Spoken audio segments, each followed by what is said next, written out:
Magandang araw mga kapatid, Noxky Vlog po. Dito tayo ngayon sa Honda Motors para i-review mga kapatid yung bagong motor ng Honda, no? Ito yung Honda TMX 125 2021. So abangan po natin yan mga kapatid. Pero bago yan ay i-follow nyo na rin ako mga kapatid sa Facebook group ko na Noxky Vlog. So yun po, sa mga hindi pa nakapag-subscribe sa aking channel ay subscribe na kayo and then click na rin yung notification bell para updated tayo sa mga susunod na video. So God bless po. Shall we have breakfast together? Noxky Vlog.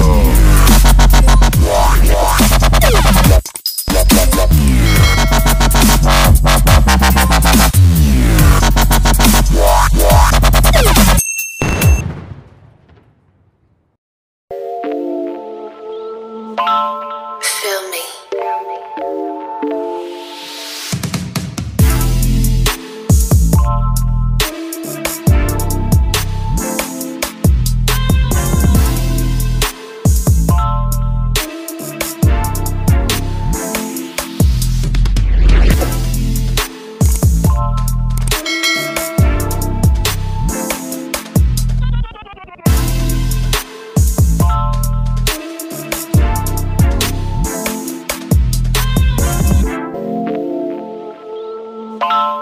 Feel me.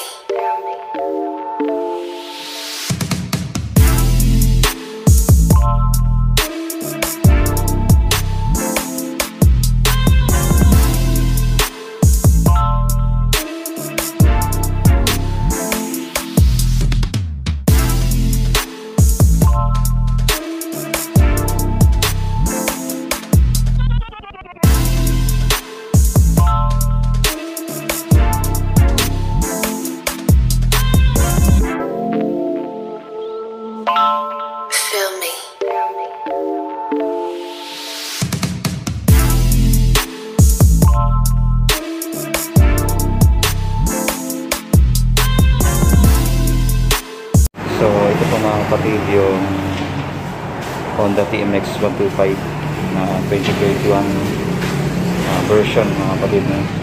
So yung latest na sa kanya, yung logo na lang ng Honda yun nandito.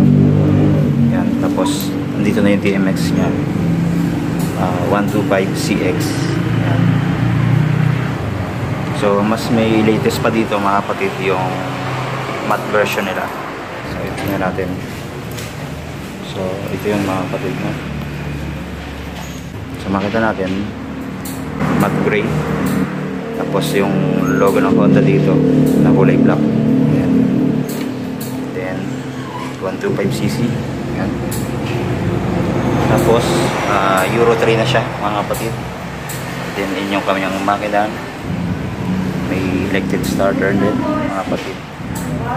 And drum brake lang po yung brake niya sa harap. And then ganun din sa likod mga kapatid. Naka spokes wheel. Ayan. Tapos tingnan natin mga kapatid yung kanyang panel. Sa kanyang panel, ayan, analog lang din mga kapatid. Meron siyang RPM dito. Then dito yung kanyang speedometer, odometer. And then ayan, may tatak ng Honda dito. Ayan.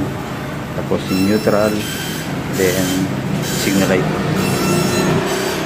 standard ignition. Then sa mga switch ng ilaw, okay din, premium siya.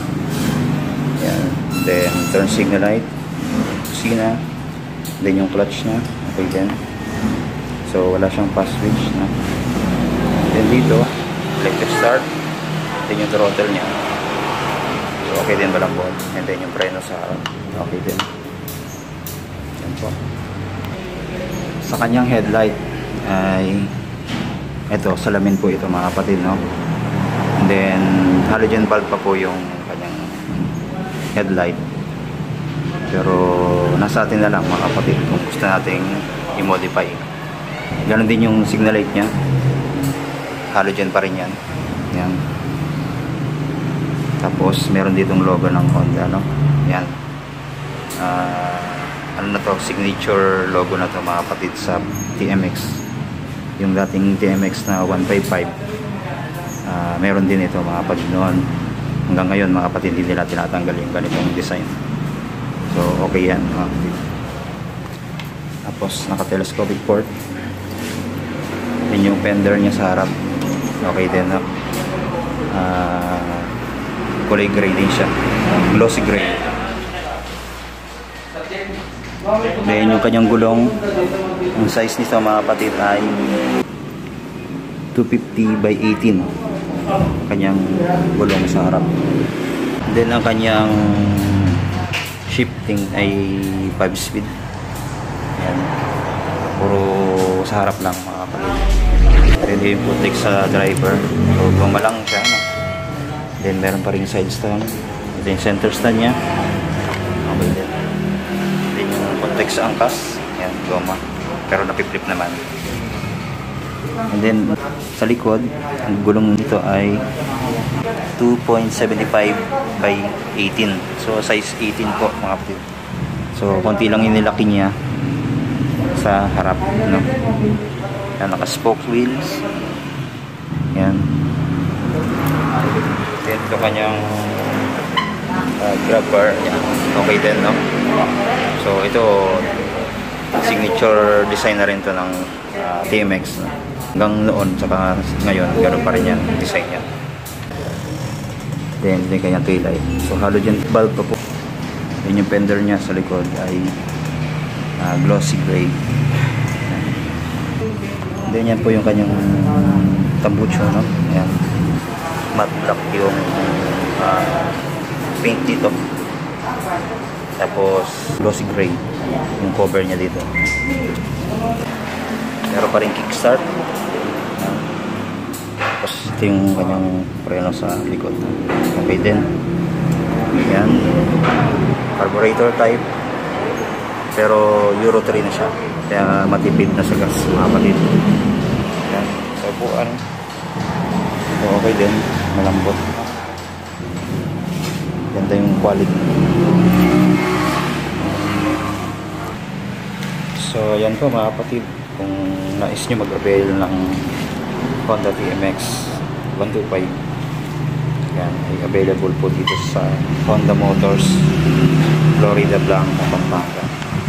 Yan, marami silang stock dito mga kapatid. So yan pa isa. Then dito meron pa dito. So ito glossy black mga kapatid. Then yung nandito ay glossy red na Honda TMX. So pili na lang kayo ng kulay mga kapatid kung ano yung gusto nyo. Feel me.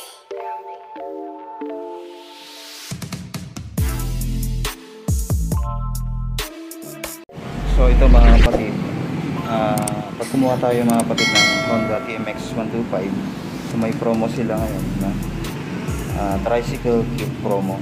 Yan nakalagay dito, no? Yan po makakukuha nyo, free tricycle sprocket and chain drive.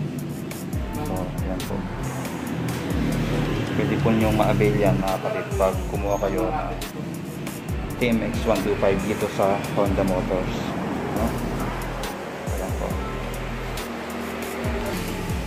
Then ito po mga kapatid yung kanyang SRP, nasa 51,400 TMX 125.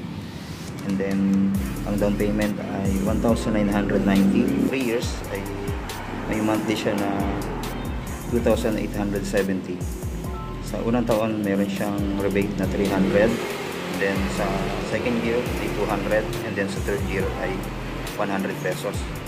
So sa 24 months naman mga kapatid, 3,136. And then sa first year meron siyang rebate na 75 pesos. And then sa second year ay 85 pesos. Then kung 18 months naman natin kukunin mga kapatid, ay may monthly siya na 3,770. And then meron siyang rebate na 80 pesos. And then sa 18 months ay meron siyang 90 pesos. So ayan po mga kapatid, no? Screenshot nyo na lang. So ayan lang po mga kapatid, sa araw na to yung ating motor na review. So maraming salamat po sa panonood, sa lahat ng subscriber ko na suporta, no? Thank you sa inyo. Ayan lang po mga kapatid, kita-kita ulit tayo